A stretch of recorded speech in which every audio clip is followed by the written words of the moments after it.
Welcome everyone. My name is Jeff St Laurent and this is the Tuesday Live Show. And today's topic is all about refunds. And if you've never been asked for a refund before, you will get asked for a refund at some point in your coaching business. Hopefully they won't occur frequently.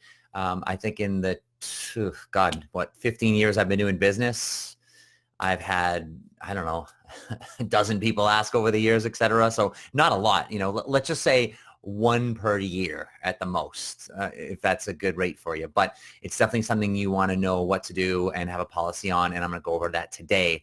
Before we get going, I do record all of these live shows and I put them on my website, sellingcoaching.com, under the university.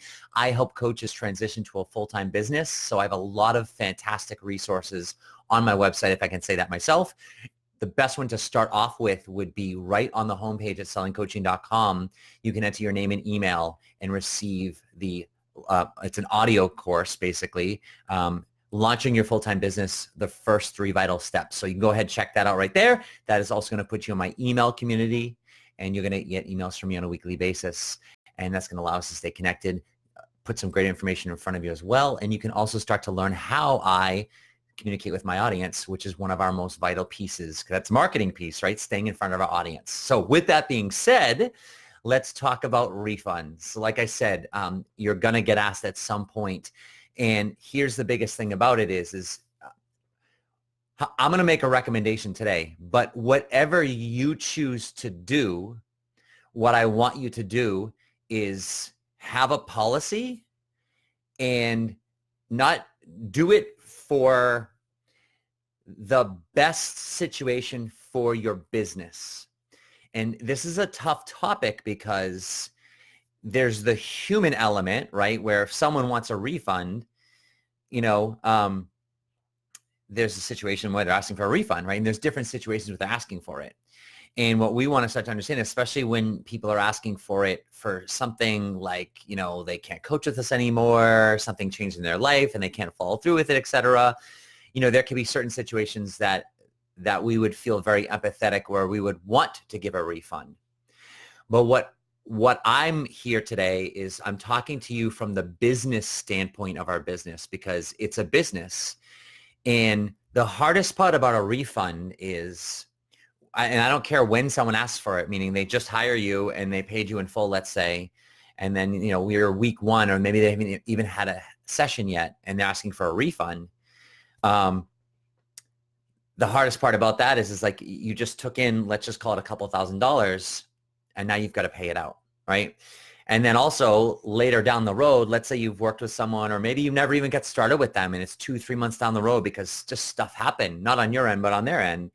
And now they're like, I can't follow through with this. I can't do this. I want a refund. At that point, you've probably spent the money, saved the money, the money's had its place. As soon as the money comes into my bank account, it's going places, right? It's either setting aside, paid for stuff, saving, whatever this case is going on, right? So the second you decide that you're going to offer a refund, it becomes a bill for you. It's like, something breaks on your car and it's $2,000.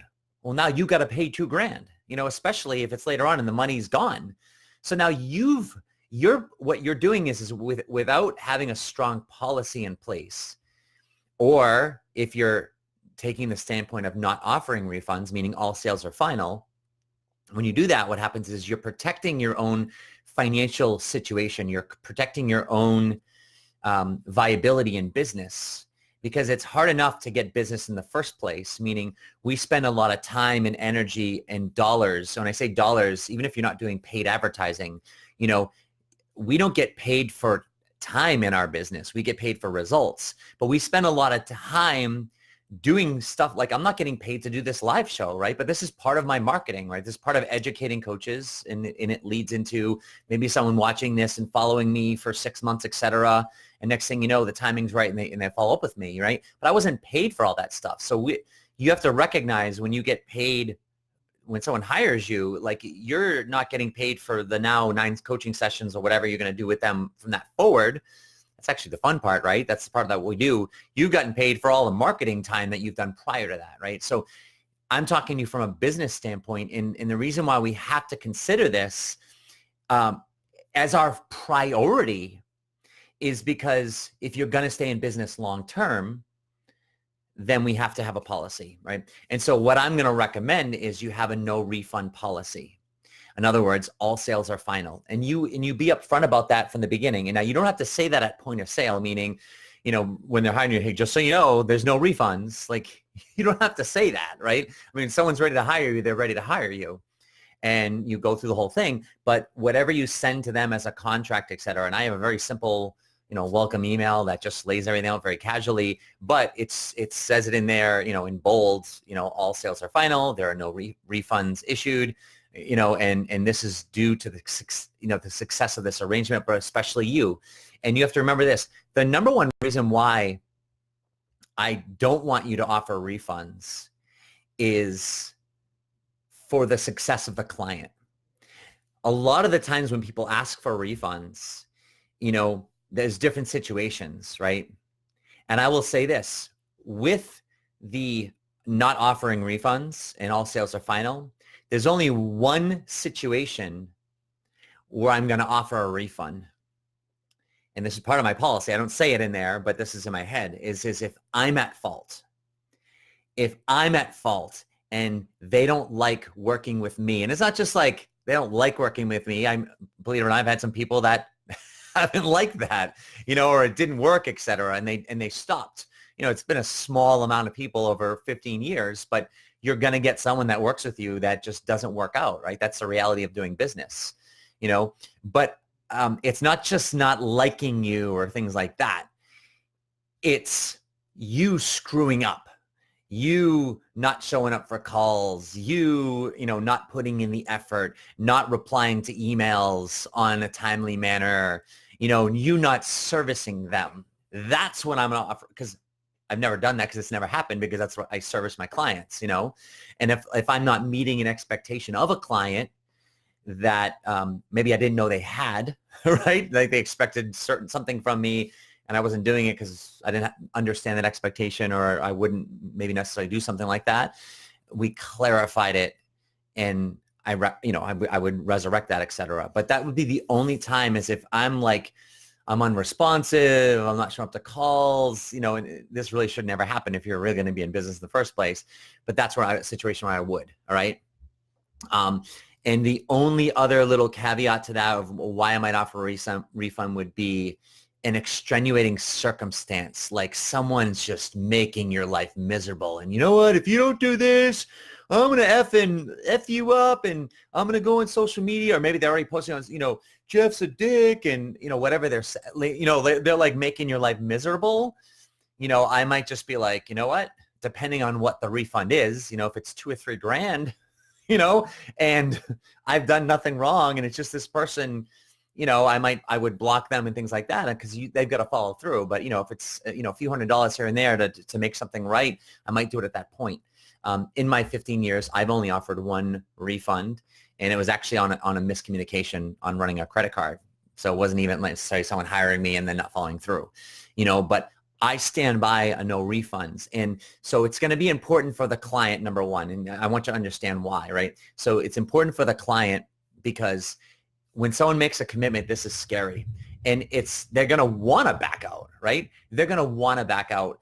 Not all the time, obviously, but, they're going to be scared, right? So if you make it too easy for them to back out of the agreement and say, 100% satisfaction guarantee, your money, your money back, blah, blah, blah. And if you're talking about that, publicizing that, what you're doing is you're making it too easy for them to break the commitment. And that's not a good thing, right? This is a hard enough commitment for them to decide on in the first place. And you work so freaking hard to get them there.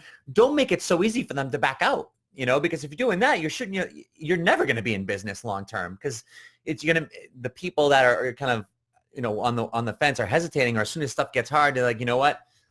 I'm not going to do this. I want my money back, and if you give back too easily, then you're never going to be in business, and another big thing. So it's a commitment piece to it, which is huge.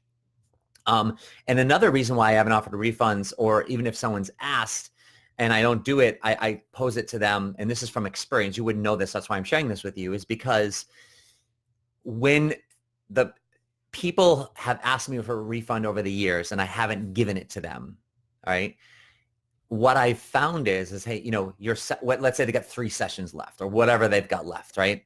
Hey, you know what? Your sessions never expire, because my sessions never expire. I'm not going to, you have to use it in a certain time frame. They use it when they're ready for it, right? But their sessions never expire. So this way they can use them anytime. And I'll say, you know what? Right now, they might not be valuable to you at this moment, or circumstances have changed in your life, et cetera. And you know what? You might not need or want the coaching right now. But I will tell you, there's going to be a point where I don't care if it's a month from now, 6 months, or 6 years from now, where you're going to be like, oh my God, I'm so glad I had these sessions. And I will tell you, of all of the people that I've refunded that have had sessions left over that they didn't use, they all have come back but one to use those sessions. And life's still happening, so that person still might come back, right? But they've all come back at a later date. And 2 of my clients over the years had, call it, a handful of sessions left, and they didn't offer them a refund, and they like, oh, well, I'm not going to use them, so I don't want them to go to waste, so I'm going to gift them to my friend. And I'm like, if you want to, I wouldn't recommend that. I would keep them for yourself, but if you want to do that, go ahead and do that. They gifted them to their friend. Their friend took advantage of it. They loved it. And guess what? 3 or 4 months later, and then another person, I think it was a couple of years later, they're like, oh my God, I wish I had those sessions. And they rehired me. So moral of the story is, have them keep their sessions. And even if they don't get it, even if they're like, no, I don't want them, blah, blah, blah, be like, listen, I have to follow through with this. We said this, and you know what? They never expire. So if something changes in the future, you can utilize them. That's how it works. And I will tell you, like, every single one of them in those 2 came back to me and wish they didn't re-gift their sessions to someone else. So really important standpoint to do that. You also have to be especially aware is that some people that are asking for refunds, and this happened a handful of times as well for me, is people, they've hired me, and then at X point later, they're even months later, or maybe they didn't get started or taken a little while, they're like, oh my God, you know what? We're just trying to cut back on our finances or save some money, or, something broke in the house, so we need a new roof, blah, blah, blah. So I just need my money back. And it's like, number one, you can't back off on your commitment. What kind of coach are you if you're backing off on a commitment? They came to you saying, oh my God, I want to change whatever, my life, my relationship, my career, right? And they're serious about it. And now here they are a week later, a month later, saying, my car broke down, or some BS thing. Like, it's real. I get it. It's real. And so, you know what? Screw my relationship. Screw my ambitions to, change my life with you. I got to pay for my car.